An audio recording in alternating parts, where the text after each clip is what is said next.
Boa noite, Adriano. Boa noite, turma. Hoje o nosso trabalho vai ser sobre o desvio portosistêmico. Os representantes são Isadora Ribeiro, Júlio Vale, Letícia Alameda, Leonardo Saraiva, Lourenço Otávio e Lucas Viana. O que é o desvio portosistêmico?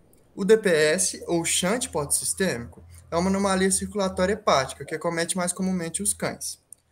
São comunicações vasculares entre o sistema venoso portal e sistêmico, que fazem com que o sangue venoso passe da veia porta direto para a circulação sistêmica, sem que antes haja passagem pelo fígado. Isso quer dizer que o sangue venoso ele não vai ser filtrado pelo fígado e será desviado direto para a corrente sanguínea, causando danos ao sistema hepático e podendo chegar ao cérebro, gerando graves distúrbios físicos e neurológicos. Essas comunicações podem ser congênitas ou adquiridas. Congênita é resultado da constância do vaso fetal que deveria ser fechado após o nascimento, ou do desenvolvimento anômalo do sistema venoso vitelino. Ou seja, quando não ocorre o fechamento desse ducto venoso, o sangue não passa pelo fígado e vai direto para a circulação sistêmica. Já adquirida, ela ocorre devido a alterações hepáticas decorrentes de uma ação patológica, como a cirrose e a hepatite. O DPS ele também pode se diferenciar entre intrahepática e extrahepática. A intrahepática ela é mais comum em grande porte e ocorre devido a uma falha do fechamento das comunicações fetais. O ducto venoso ele vai se comunicar com a veia umbilical e a cava, vai ter uma comunicação. O shunt congênito intrahepático, ele consiste em cerca de 35% dos desvios em cães e 10% em gatos. Já o DPS extrahepático, ele se origina da veia porta, da veia gástrica ou da veia esplênica, e se conecta mais comumente com a veia cava caudal. Mas pode também haver uma comunicação com outros vasos sistêmicos. Esse shunt extrahepático ele corresponde a 63% dos desvios em cães e cerca de 75% em gatos. Sinais clínicos. O desvio portosistêmico é uma doença com sinais clínicos variáveis, mas em grande parte das vezes ela está associada à degeneração hepática, que é o fígado não conseguir exercer a sua função de forma correta. Mas na grande parte das vezes, o desvio portosistêmico é congênito e é encontrado com mais facilidade em animais com menos de um ano de idade. Entretanto, essa doença é mais comum nos Yorkshire, já que essa raça tem uma certa predisposição a essa doença. Os animais que são afetados, podemos perceber que eles têm uma certa dificuldade de crescer, de ganhar peso ou na estrutura corporal. Mas podemos observar também uma depressão, a qual o animal fica mais moadinho. Pitialismo, que é um excesso de salivação, e isso é mais comum nos felinos. Amaurose, que é a perda de visão central, e em consequência disso, o animal sai batendo em vários móveis, podendo se machucar. E algumas alterações comportamentais. A peliúria e a polidipsia são casos encontrados com facilidade, que quer dizer que um animal está tendo uma liberação de hormônio muito grande ou não, bebendo água de forma exagerada ou urinando muito. Mas isso não ajuda muito, pois a poliúria e a polidipsia, já que eles não são sinais exclusivos de uma doença crônica nos fígados. Em alguns casos mais graves, podemos encontrar a encefalopatia, que é a perturbação da função cerebral. Ela pode trazer um coma hepático e a mobilidade reduzida. Em sinais fracos, podemos observar cansaço, e em sinais graves, pode observar fraqueza, convulsões e coma. Mas esses sinais, que são referentes ao sistema nervoso, podem ser sinais clínicos de outras doenças, como sinomose, intoxicação. Então, não dá para saber com uma certa precisão que é o desvio portosistêmico. Entretanto, sinais como anorexia, incluindo vômito, diarreia intermitente ou constipação, não são sinais de encefalopatia hepática. Outros achados clínicos menos importantes é a febre intermitente e o prurido intenso, a cor dourada ou cobre da íris, que tem sido muito observada em gatos com desvio portosistêmico. As doenças hepáticas podem ser diagnosticadas com exame clínico, por imagem ou laboratoriais. É necessário informações que compreendem a anamnese detalhada e exames dos ácidos biliares e avaliação completa da função hepática. Para chegarmos ao diagnóstico definitivo de DPS, devemos fazer a portografia contrastada, ultrassonografia para identificação do shunt, identificação do desvio em laparotomia exploratória ou cintilografia hepática nuclear.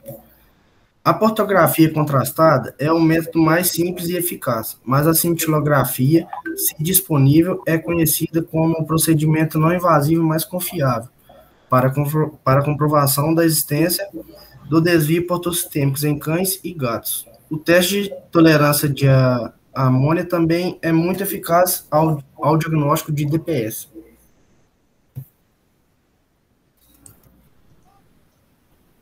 A manifestação clínica é soberana no diagnóstico. Porém, os exames hematológicos, bioquímicos e de urinálise, por mais simples que sejam, podem ser reveladores.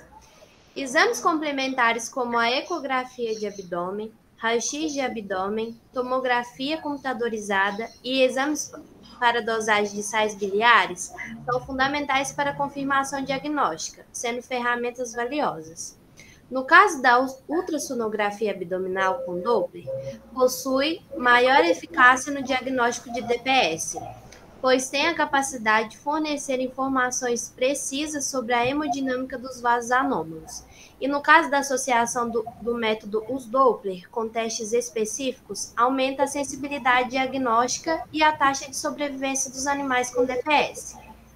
As radiografias abdominais são importantes como exame de triagem para DPS congênito, sendo que é extremamente raro um cão com DPS que não tenha algum grau de microhepatia.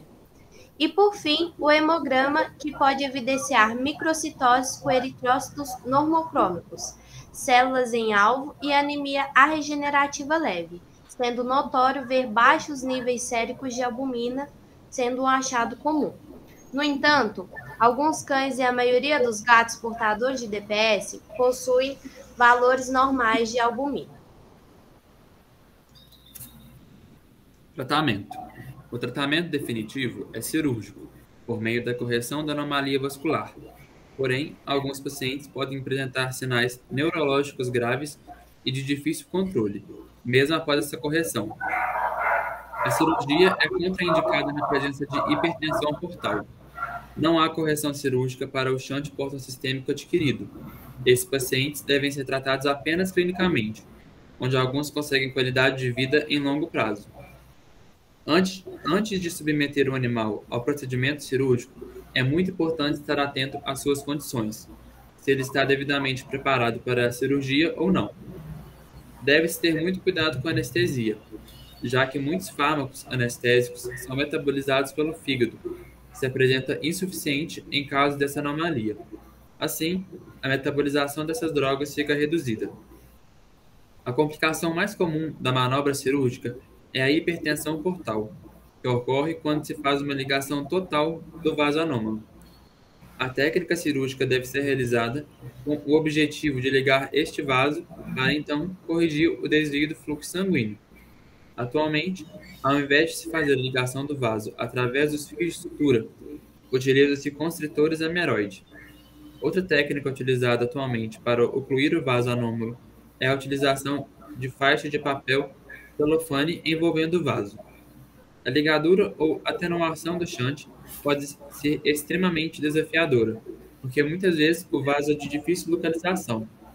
Ocasionalmente, os shunts podem ser identificados como depressões palpáveis em um lóbulo do fígado, ou ele pode ser visto entrando na veia cava caudal se ela não está completamente rodeada por tecido parenquimatoso.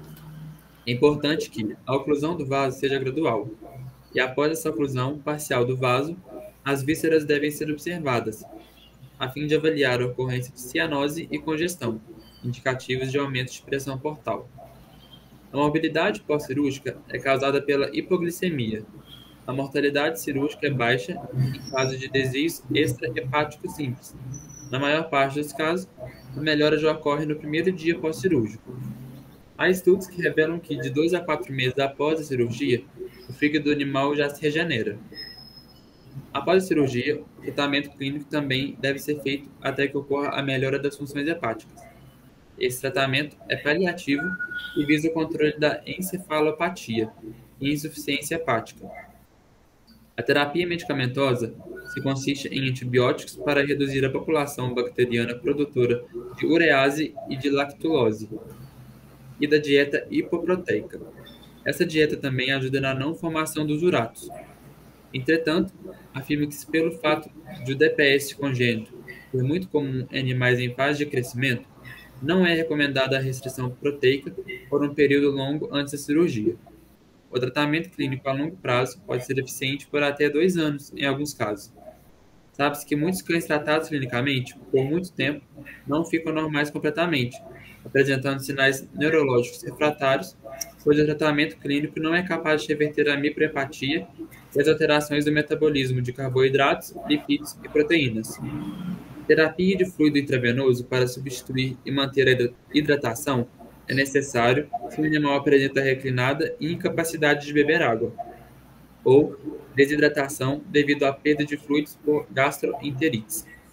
Para o controle da hipoglicemia, administra-se solução de dextrose acrescentada às soluções balanceadas de eletrólitos. Considerações finais.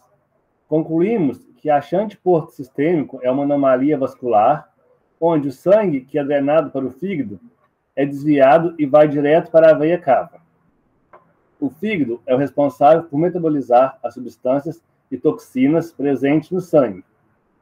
E devido a este desvio, todo o sangue é contaminado, apresentando problema em todo o corpo, principalmente na parte neurológica. O shunt pode ser congênito ou adquirido, também sendo intra- ou extrahepático, geralmente sendo shunt porte sistêmico intrahepático em animais de grande porte e extrahepático em animais de pequeno porte. Sendo uma anastomose a circulação portal, indo direto para a circulação sistêmica. Também, como está tendo metabólicos e substâncias tóxicas no organismo, será causada uma encefalopatia, sendo diminuição do fígado, e assim o mesmo fica com insuficiência. E também podendo causar alterações no sistema gastrointestinal, urinário e principalmente no sistema neurológico. Concluímos também, nos sinais clínicos, que o paciente pode apresentar quadros convulsivos, desvio cervical e alteração de sentido. Já o diagnóstico, concluímos que é feito a ultrassonografia e até mesmo a tomografia.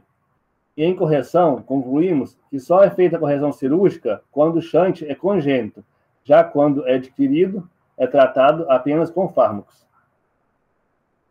Fim.